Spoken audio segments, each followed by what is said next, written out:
So guess who called me last night? Jason Hankey. Stanky Hanky? What did he want? He called to apologize for standing me up 5 years ago. Why now? AA. It's one of the 12 steps. Step number 9 is you have to apologize to everyone you've ever wronged. Oh, I can't wait for Hanky to come crawling back to me.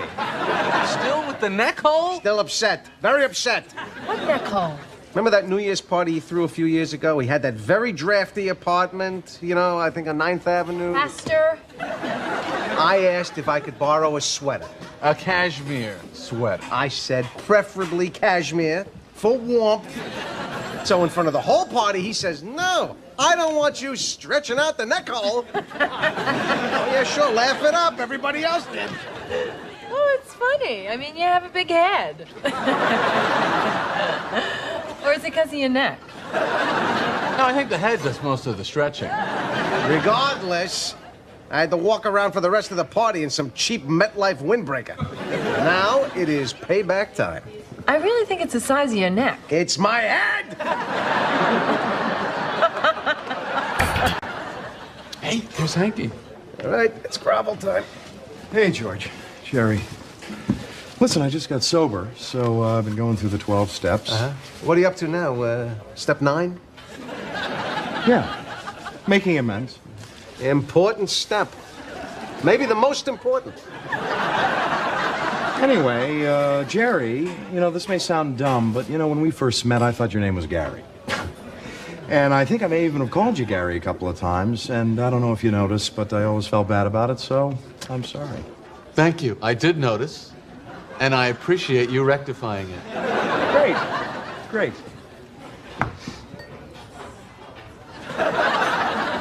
Well, I'll see you guys later. Guys, there's no doubt that the pay is good, but I just don't know if I see myself working with ice cream. You get pretty buff forearms. I don't know if I'm into that. Oh, hello, Hanky. Others? George. You know, Jason, I couldn't help notice. I didn't get my apology. Apology for what? A drafty apartment, a sweaterless friend, a ball game giveaway, MetLife windbreaker. George, come on, not that neck hole thing. Yeah, the neck hole thing, and I would appreciate it if you would say you're sorry. No way, you would have completely stretched it out.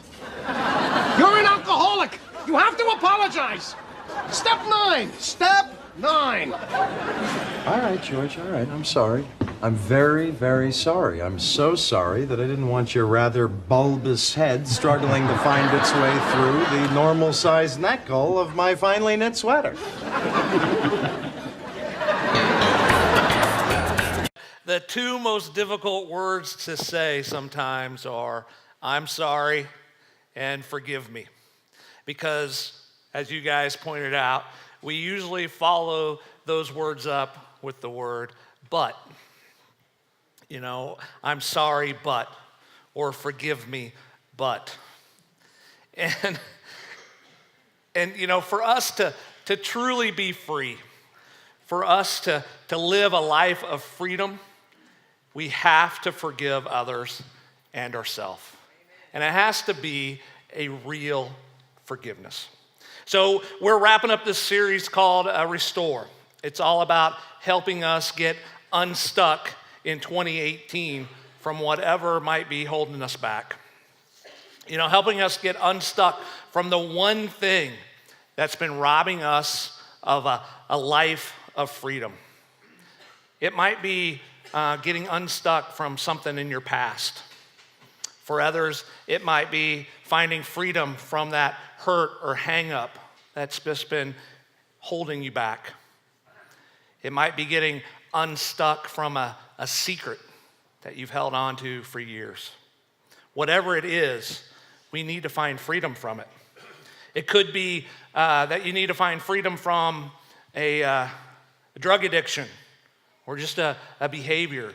Something maybe that started out as into the weekend, winding down type thing that has now just kind of gotten out of control.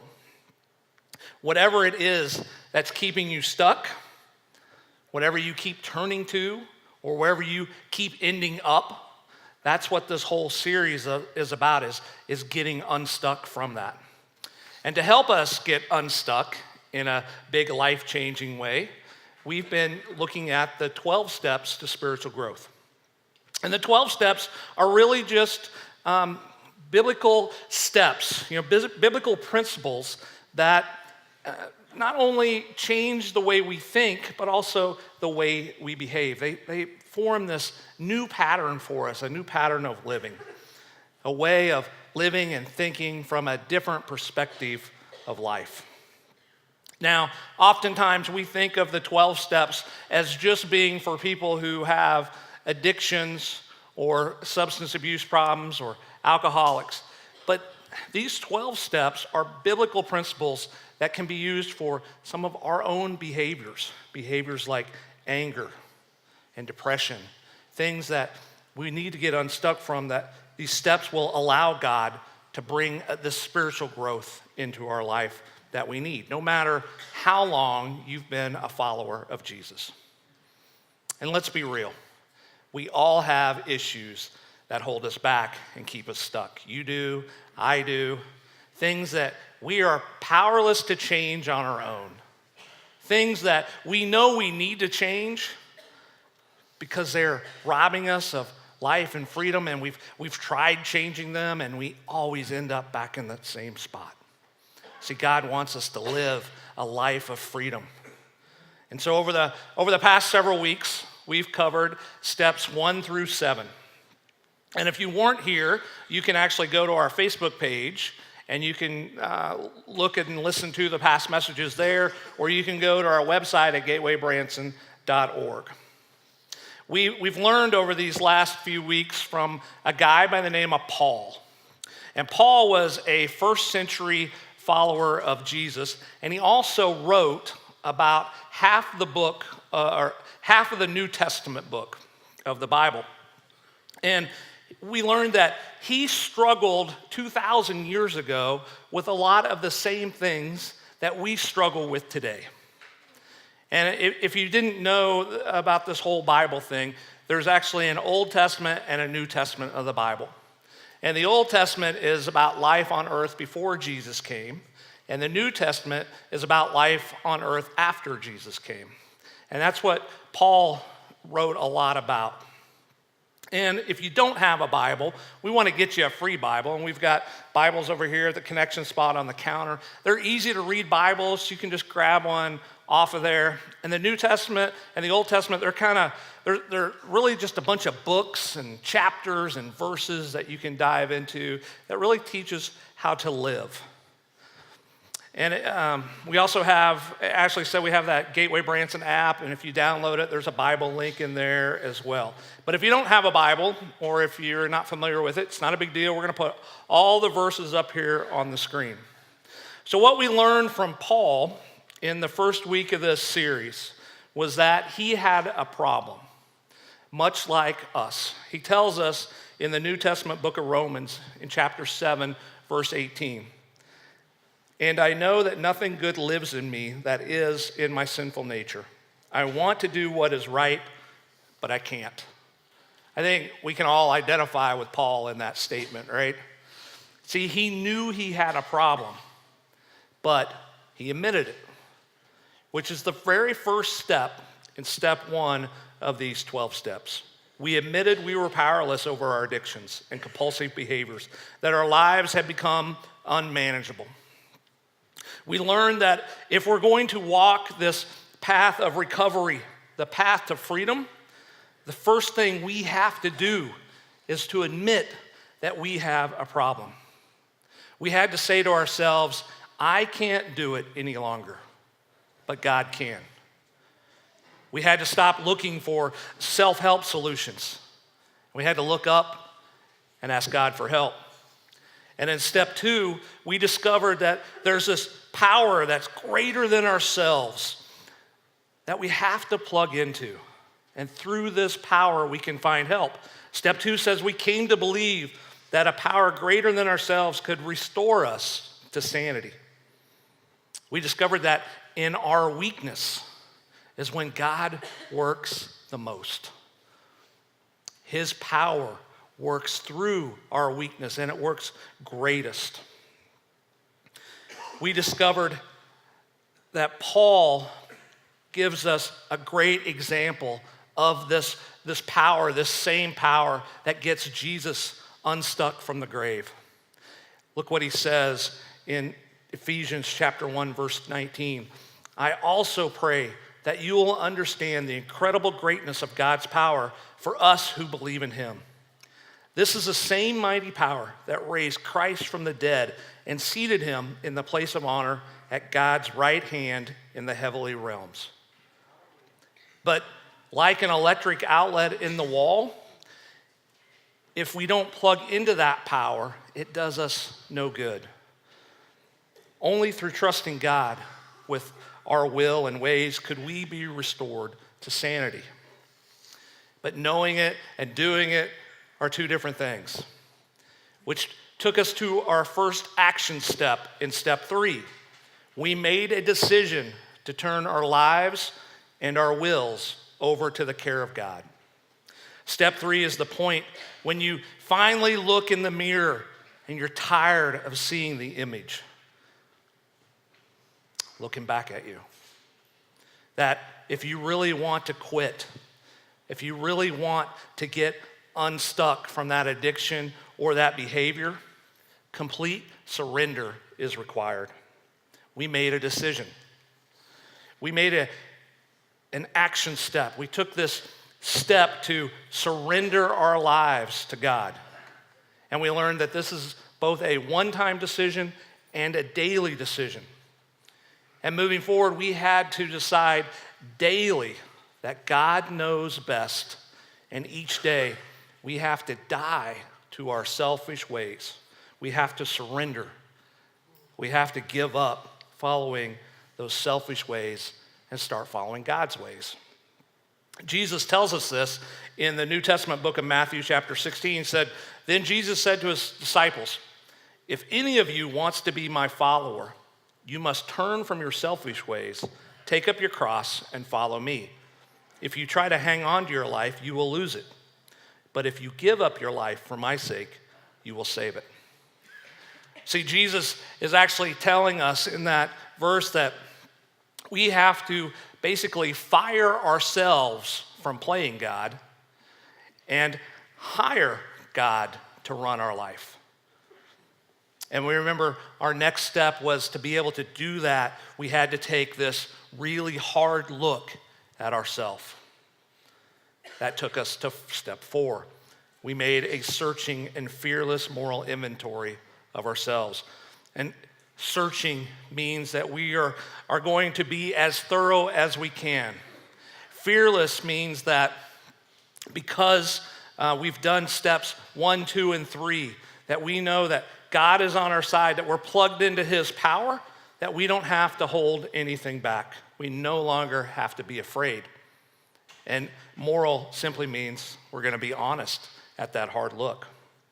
Paul told us in the New Testament book of Colossians in chapter 3, verse 5, now is the time to get rid of anger, rage, malicious behavior, slander, and dirty language.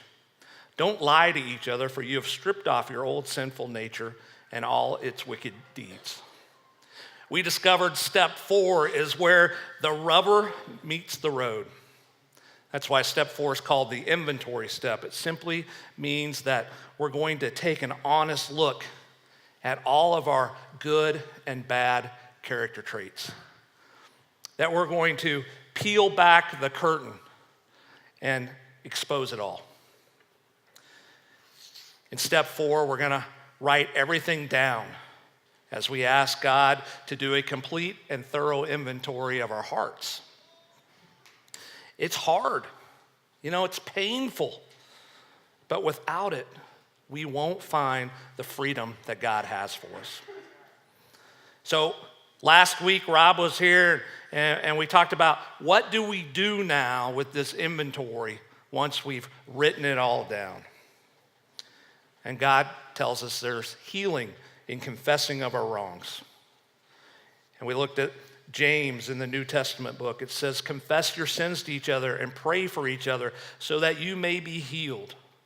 The earnest prayer of a righteous person has great power and produces wonderful results.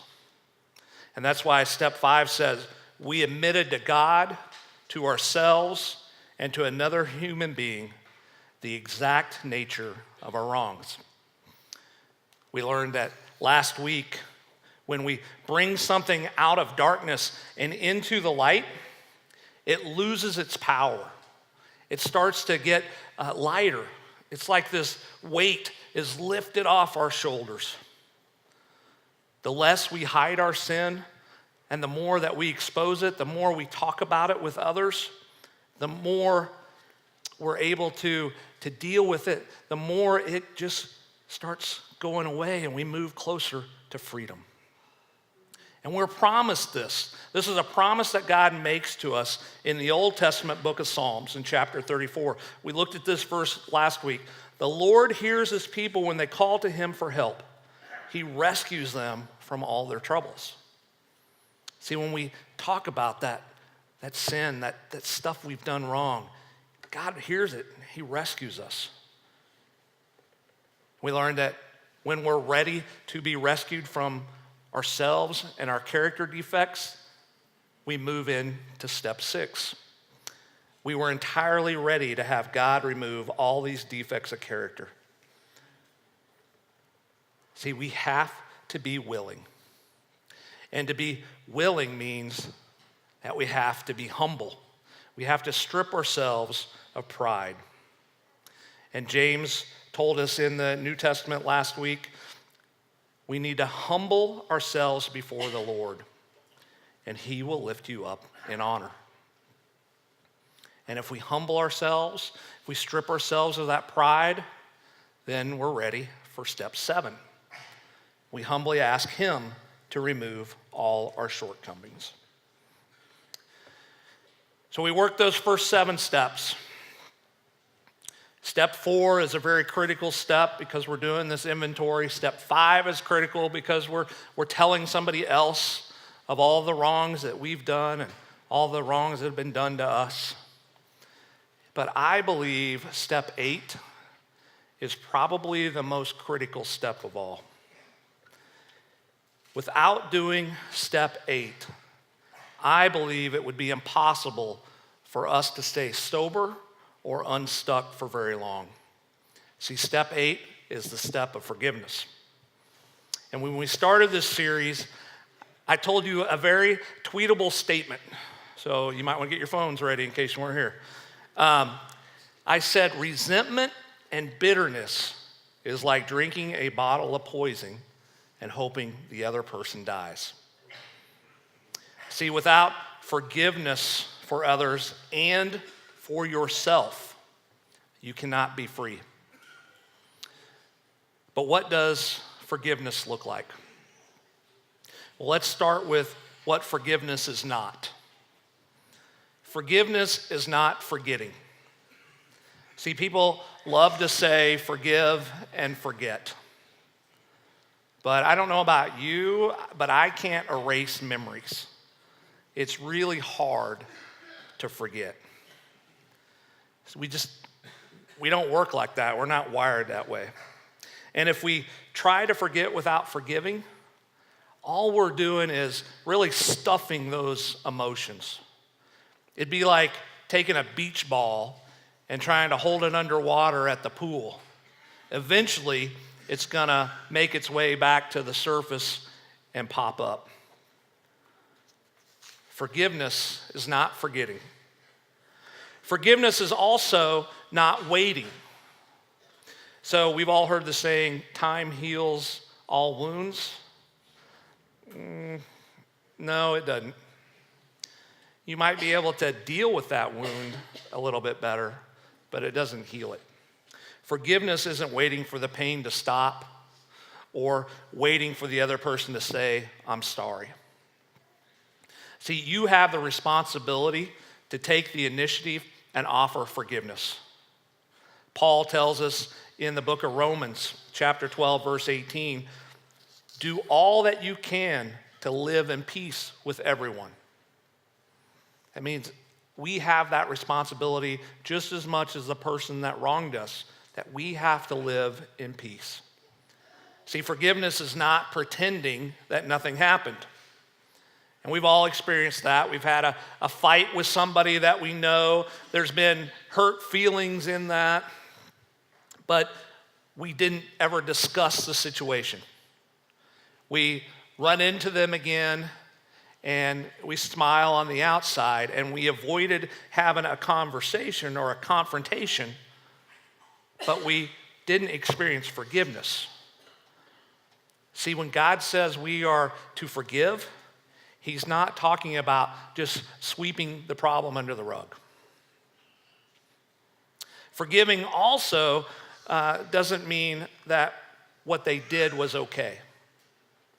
God calls what was done to us evil. God calls the things that I did to others evil. But God forgave me for the evil that I did. And when He forgave me, He wasn't saying that what I did was okay. He says it was a sin, it was wrong. And the things that were done to me were a sin and they were wrong. See, forgiving doesn't make it okay. So what is forgiveness? Forgiveness is releasing my hope for a better past. Much of our inability to forgive stems from thinking about what could and should have been. Part of forgiveness is finally accepting what really happened. That I can't change it no matter how much I wish I could. I'll never be able to. We have to release that hope for a better past. The past you got is the past you have.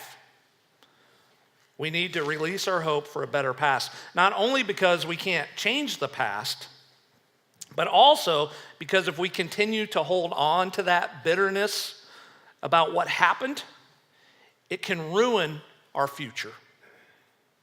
When we forgive, it doesn't change our past, but it can change our future path. See, what happened doesn't change, but what can change is our future.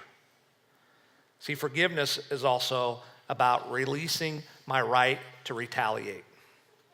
When I release my past, I'm finally able to do that. The word forgive is actually a financial term. It means to cancel a debt. And when we think about our anger, or when we are not willing to forgive somebody, we're really holding on to this thought that they owe us. That what they did to me needs to be repaid. You owe me. You've hurt me. When you've been hurt, you feel like that person needs to replace that, make that up to you. But if you think about this, most of the time, they're not able to do that. If you grew up in a broken home, you might have resentment and anger because you didn't have two parents that would tuck you in at night and tell you, I love you. If your spouse left you, you might feel anger towards them because you were robbed of the kind of marriage you were promised at the altar. If you were double-crossed in a business deal, that someone took money from you and an opportunity from you, you might be holding that against them. But that can never be replaced. How can somebody replace your childhood? How can somebody give you back the marriage that you were promised? And when we carry that anger, we keep that account, that debt open. And without the ability for somebody to repay that, it can just destroy us with that resentment and bitterness. But in forgiveness, we give up our right to seek revenge. We give up the right to repay anyone for evil, which is so against what the world tells us, right? The world says revenge and retaliation is what we should seek. But Jesus calls us to something different and something better. He tells us this in the New Testament book of Matthew, chapter 5. You have heard the law that says the punishment must match the injury, an eye for an eye and a tooth for a tooth. But I say, do not resist an evil person. If someone slaps you on the right cheek, offer the other cheek also. Man, I can tell you this is especially hard. It's really hard for me because I'm very black and white. And the scales of justice need to be like this for me. You know, I want things to be fair in life. And what Jesus is saying in this statement doesn't seem fair. But it's what God asks me to do. And it's what he tells all of us to do. See, offering forgiveness isn't about the other person. It's about you. It's about me. See, forgiving may not heal the other person, but when we forgive, we heal ourselves. See, and you simply cannot be free without forgiveness. Hanging on to unforgiveness, resentment, and bitterness, it's not hurting the other person. That's why it's like drinking a bottle of poison and hoping the other person dies, because it's eating us from the inside out. Forgiving the other person probably won't set them free, but it will set you free. Step 8 tells us how we start.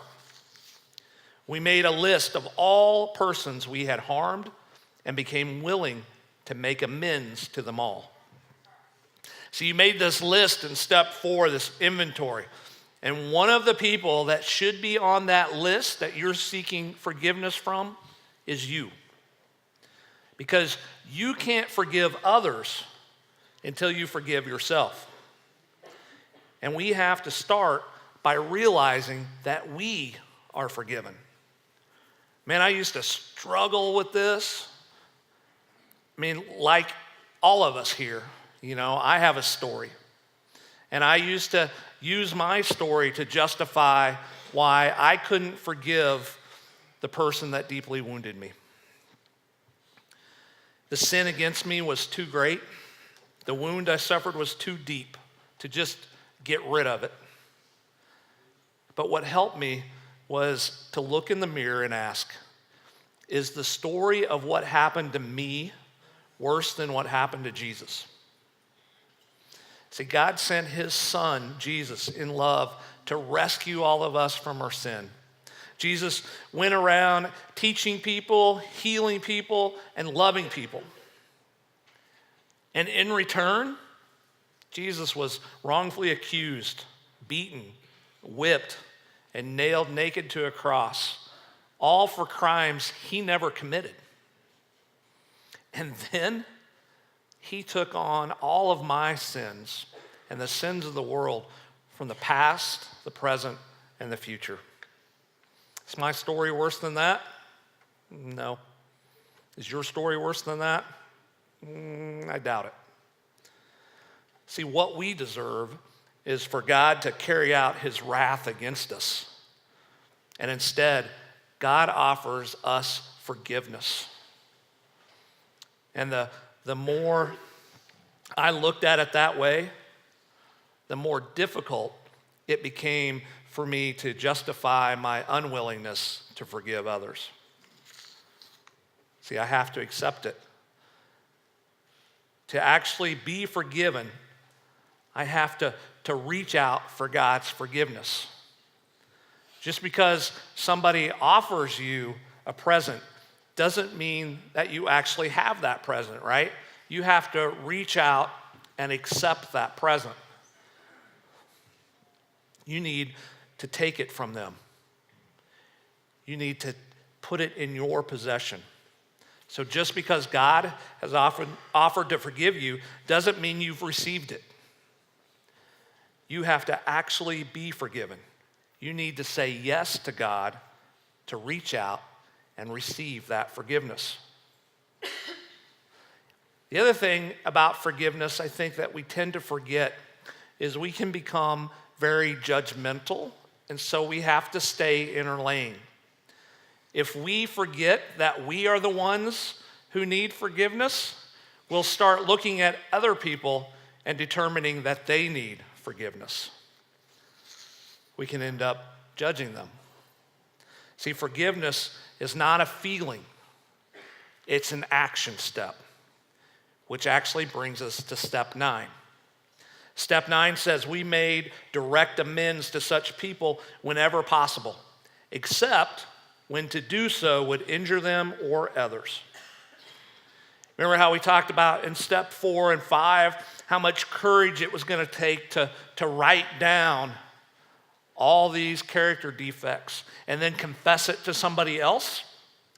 Step 9, it's going to take a lot of courage too, because now we've got to go and tell somebody we're sorry. See, left to ourselves, we would probably fail step 9. But step 9 reminds us that I can't, but God can. The original founders of the Big Book of AA put it like this: above all, we should try to be absolutely sure that we are not delaying because we are afraid. For the readiness to take the full consequences of our past acts and to take responsibility for the well-being of others at the same time is the very spirit of step 9. Now, before you go to the person you've harmed, and yes, you have to go to them, you're going to ask God to change your heart. Because you need to go in true repentance and humility, or your apology will probably do more harm than good, kind of like in that video that we saw. So you may even want to practice it, do a kind of a role reversal with yourself. Think about how you would want someone to come to you and apologize or say, I'm sorry for the things that they did wrong. And if you think about it, you wouldn't want to hear things like but, or justifications, or promises about the future. You would hope that they would come to you in humbleness, a spirit of brokenness, with a simple, I was wrong. I'm so sorry. Please forgive me. Is there any way I can make this right? It requires courage to take this step. And it may feel like it's going to take way more courage than you have, but you need to do it.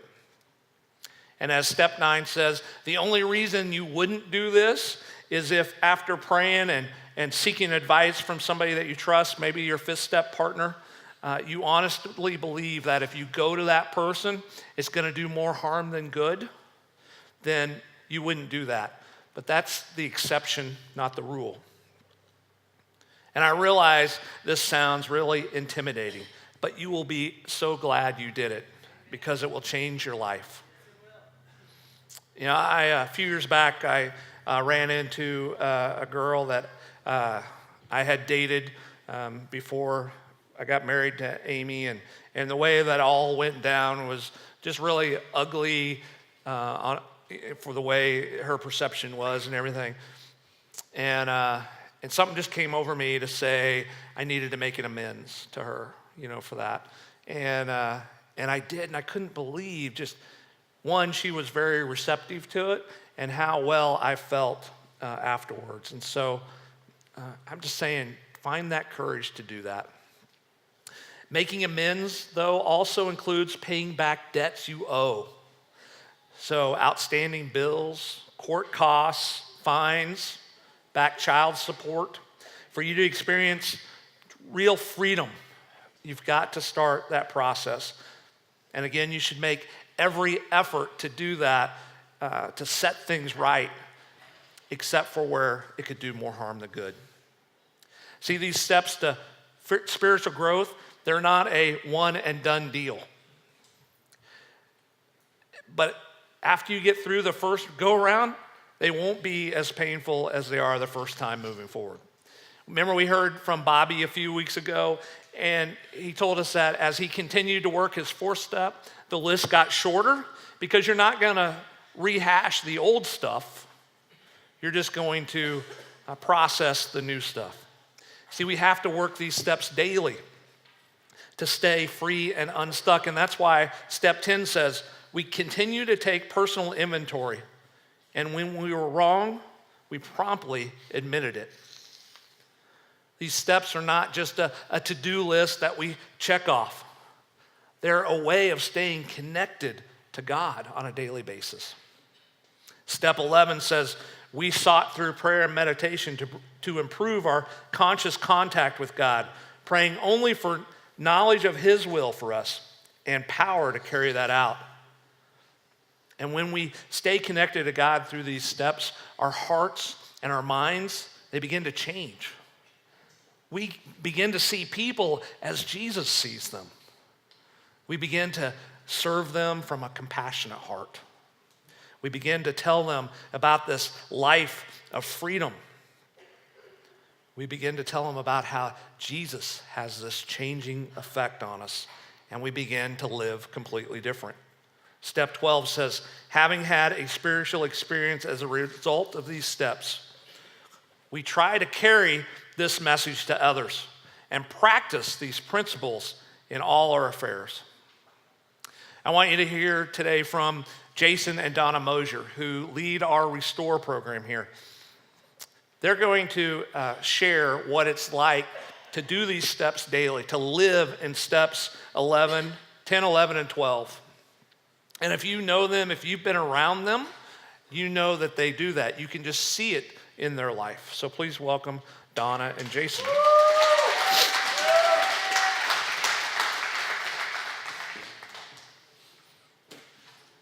Get to share a mic.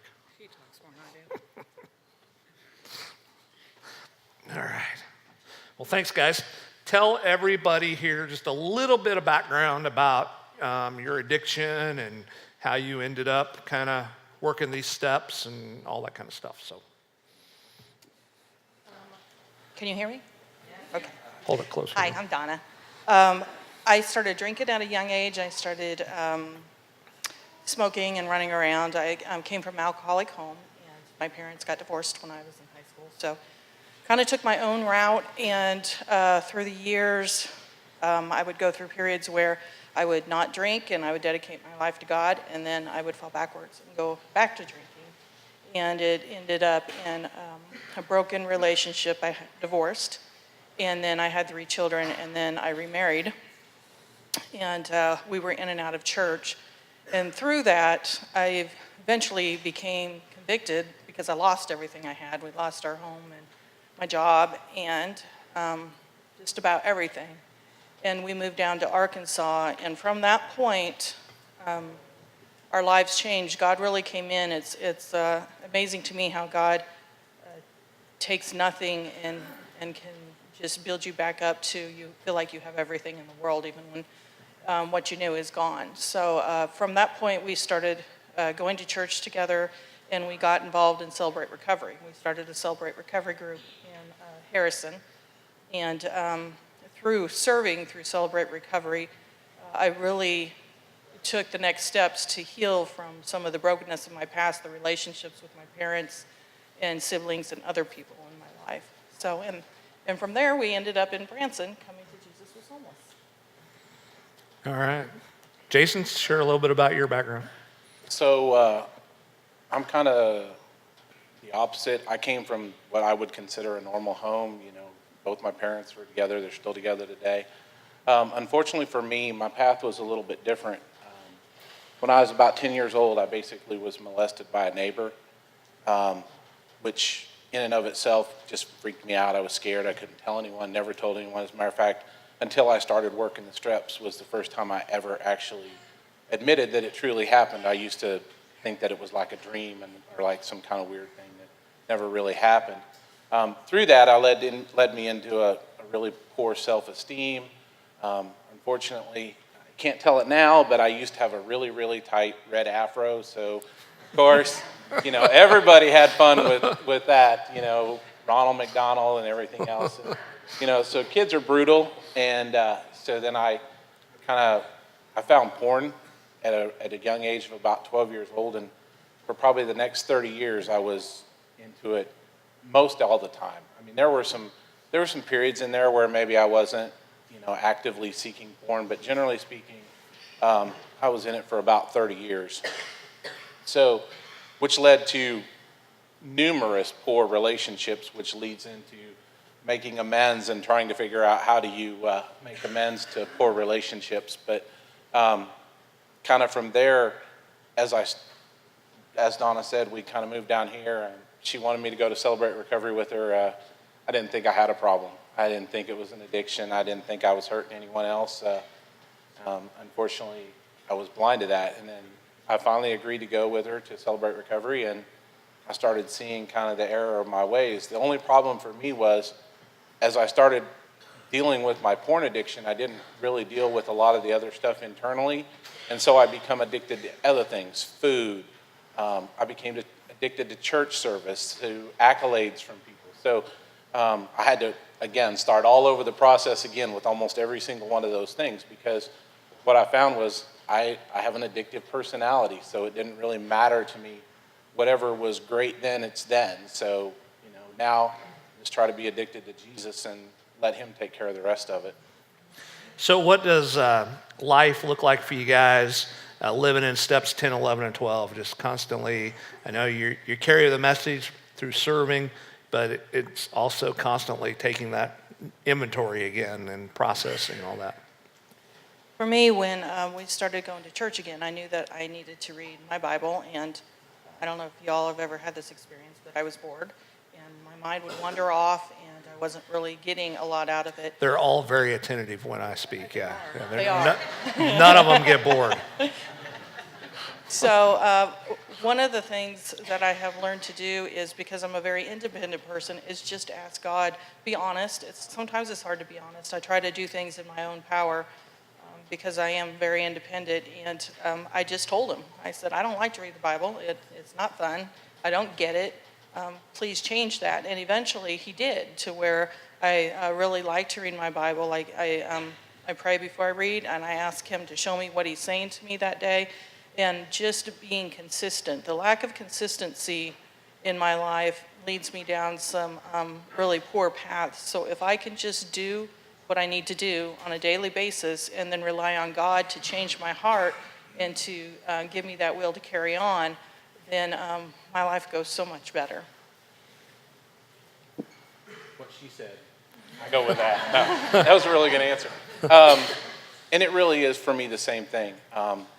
I get, again, I'm just like she is. If I'm reading, I get bored easy. So, or my mind wanders to all the other things I have to do that day. So I have to really, really stay focused in on his word. And I feel like as long as I'm focused in on his word, then he's going to show me number one, he's going to show me what I need to hear out of his word.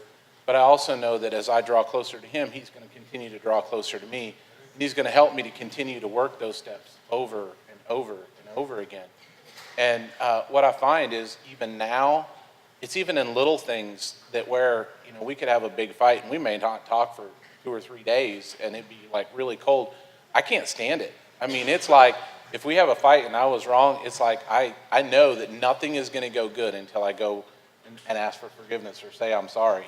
And what Brian said earlier about that but word is really true, because in the beginning, that's what I do.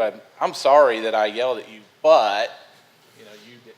and so then by working these steps again and then getting to that, eliminating the but and just accepting my responsibility in what I do, helped me to make amends through all those things, which improves my life, it improves our marriage, and it also improves the ministry that we try to work through together. And I think that's really, really important. How important is step 12, carrying the message to others? I think step 12 has what has kept me more consistent and on track than anything else. One of the things I've asked God is to really give me a heart for other people. I really want to care as deeply as I can about other people, and being able to relate to people and talk to them and serve just hear them out has kept me grounded and consistent in the things that I do. I don't ever want to do anything that's going to cause somebody else to stumble. I don't want to, and I know I will because I'm not perfect, but I don't want that to be my conscious choice. I don't want to have that be my choice and then have somebody else fall because of a decision I made. So that taking the message and serving has probably been what's helped me stay the most consistent in my life. It's also really helped me grow. I really grow through other people, sitting in Restore class or talking to other people. I learned so much from other people that it's just amazing to me. So one of the things for me is sharing. When I share we all talk about it. We've heard it throughout this whole series, and we constantly talk about it. Oh, I don't know how to share the gospel. It's all about your story. It's all about your story. So for me, it is all about my story. So that's how I take, whenever anybody comes up to me and wants to talk about it, whether it's my demon tattoo volleyball player that is no more, or, my addiction to porn or alcohol or service or anything else, I just share what's done it in my life, what's worked in my life. Brian earlier said, he was talking about your past, and we want to get away from our past, and we want to be, we do in a sense. I want to get away from the past of that life I led, but the truth is, now that I have freedom in Christ, I can take that history and I can take that past and I can use it for God's glory instead of letting Satan be able to use it to just take me down a path I didn't want to go. So now, while I'm forgiven from my past, I know Jesus took all that away, now I can use it as a positive manner to walk through that with whoever that might be, anybody, any person that comes up to me.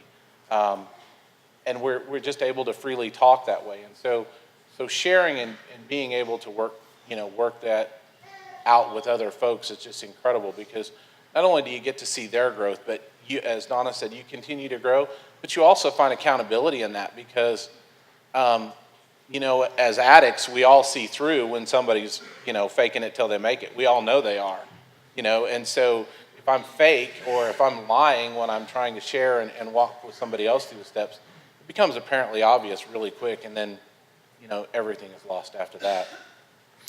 Anything else you guys want to share about the steps or Restore?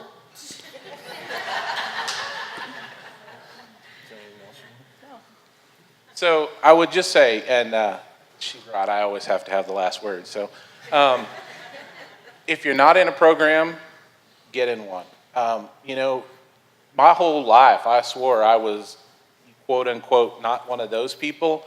And then I definitely did not need a 12-step program to make me better. And that was just one more lie I was told. So I would strongly suggest, even if you don't think it's not alcohol, it's not, drugs, porn, I have to work it for food. I love food. So again, if there is something that's controlling your life in any way, shape, or form, you need to work the steps through that. You need to ask God to open up your heart to that and ask Him what I need to do. And I will tell you that we did celebrate recovery a lot of times, but and we started 3 different groups down in Harrison. But the truth is, the Restore group up here is something different, and you just feel God working through it. We get to see every day, every night we're here on Sunday nights. We get to see light bulbs come on, not only for them but for me. And you get to see change lives. So I would just encourage you guys, if you feel like you're struggling in any way, shape, or form with something, seek God on that and seek counsel. And if you have any questions about what Restore really is all about and what we do, Don and I would love to visit with you. We have other leaders, Ricky and Boo and Cassie and Keisha, and Mike. So please, stop and ask us. We would love to tell you about it. All right. Thank you, guys. Thank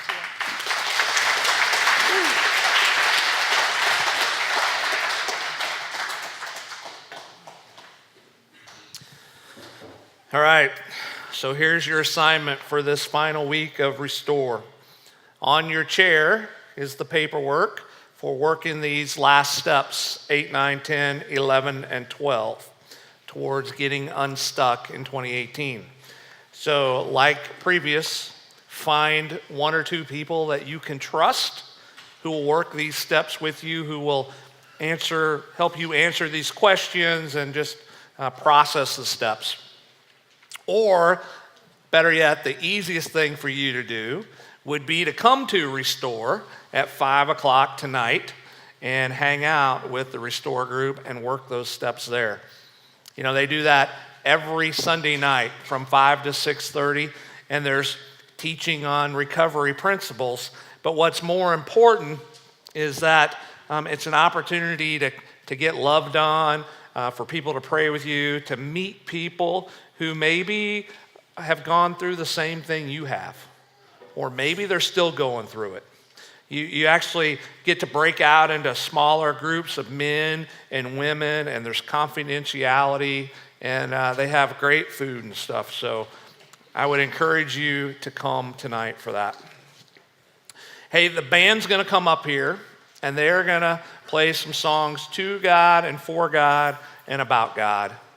And while they play these songs, I really want you to dive into this. Think about plugging into God's power, the same power that unstuck Jesus from the grave, to help give you that courage to work these steps. And you can sit, you can stand, you can sing along. We'll put the words up on the screen so you can do that. But really spend some time with God on this first song.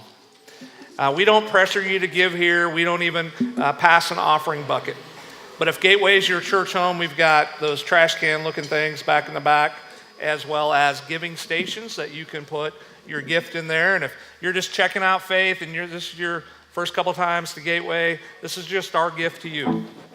If you're wanting somebody to pray with you, maybe to take that next step, we're going to have people by this garage door who would love to pray with you and for you, and people over here by this door. And again, just pray that, ask God to give you that courage to maybe go over there and just start that process by letting somebody pray for you. So don't leave when the band starts. Hang out, tune into God. Ask Him just to give you that courage to start this process to work these steps. Listen to the band.